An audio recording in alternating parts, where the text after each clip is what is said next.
7 दिवस दिलेल्या 7 दिवसामध्ये पर्यंत अंतरिम आदेश आहे की यामध्ये कुठल्याही प्रकारचा बदल करता येणार नाही। जोही कायदा लागू केला आहे त्याच्या शिफारसी देखील लागू करण्यासाठी मज्जाव केलेला आहे आणि महत्त्वाचं म्हणजे 3 प्रमुख मुद्दे त्यांनी या संपूर्ण वफ निर्णयाच्या दरम्यान मांडलेले आहे। एक तर अत्यंत महत्त्वाचं जर बघितलं आपण तर यामध्ये ज्या डिनोटिफिकेशन करण्याचे अधिकार जिल्हाधिकाऱ्यांना दिले होते ते देखील अधिकार 7 दिवसापर्यंत अंतरिम स्थगिती मिळेपर्यंत त्यांनी दिलेली आहे। 7 दिवसापर्यंत या प्रकारची कुठलीही या संदर्भात कुठल्याही प्रकारचे नोटिफिकेशन करता येणार नाही। आणि या संदर्भात चर्चा करण्यासाठी माझ्यासोबत नरेश मस्के देखील आहे।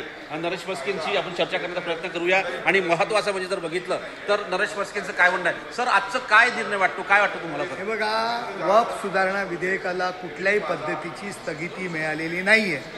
मुस्लिम धार्जिणे जे काही पक्ष आहेत, मुस्लिम समाजावरती आपला प्रभाव पाडण्याकरता चुकीच्या पद्धतीने वक्फ सुधारणा विधेयकाला स्थगिती मिळाली अशा पद्धतीच्या बातम्या पसरवतात।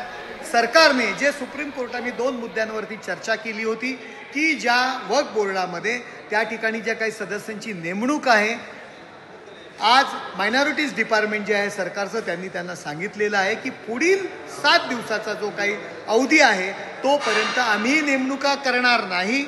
आणि वक्फ बाय युजर ज्या गव्हर्नमेंट प्रॉपर्ट्या वक्फ बोर्डाने ज्या काही स्वतःच्या म्हणून जाहीर केल्या होत्या त्याच्या संदर्भात सुद्धा आम्ही निर्णय पुढील तारखेपर्यंत घेणार नाही, हे केंद्र सरकारने सांगितलेलं आहे। कोर्टाने कुठल्याही पद्धतीची स्थगिती कशावरही दिलेली नाहीये। 2025च्या नियमाप्रमाणे ही जी काही 2 कलमं असतील त्याची अंमलबजावणी पुढील तारखेपर्यंत आम्ही करणार नाही, असं केंद्र सरकारने कोर्टात सांगितलेलं आहे।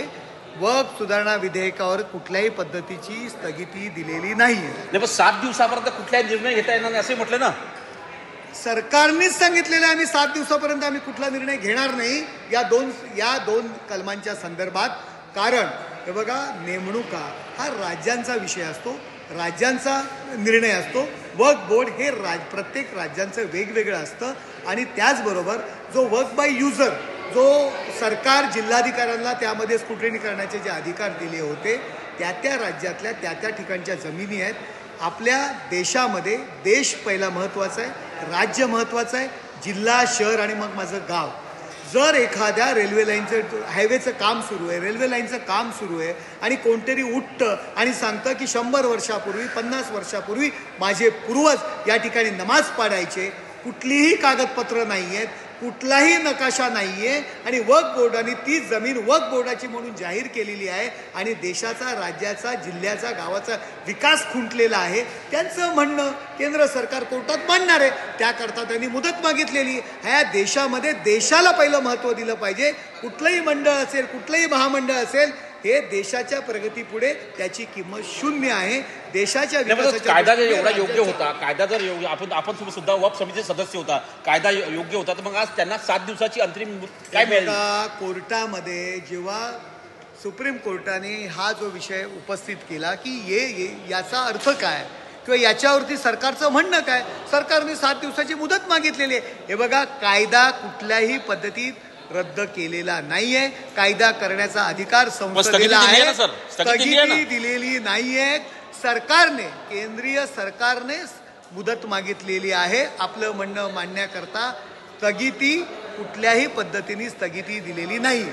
धन्यवाद। हे होते नरेश मस्के यांनी स्पष्ट सांगितलंय की जो अर्थ लावला जात आहे पूर्ण याचा संदर्भात तो अर्थ महत्त्वाचा म्हणजे जर बघितलं कुठल्याही प्रकारची स्थगिती दिली नाही आहे। पण कोर्ट जे सांगतंय त्या कोर्टाच्या आधारावर जे नियम त्याने 3 गोष्टी ज्या पुढे आलेल्या आहेत त्याचा आधार जर आपण घेतला तर निश्चितपणे आपल्याला कळतंय की काही गोष्टींवरती कोर्टाने स्थगिती दिलेली आहे। स्टुडिओ निश्चित, त्यामुळे महत्त्वाची घडामोड म्हणावी लागेल। केंद्र सरकार आणि राज्य सरकार आणि वक्फ बोर्ड यांना 7 दिवसाच्या आत उत्तर सादर करावं लागणार आहे। या बातमीवरती असंच लक्ष असणारा एक छोटासा ब्रेक घेतो, लगेचच परत येतोय। पाहत राहा न्यूज 18 लोकमत।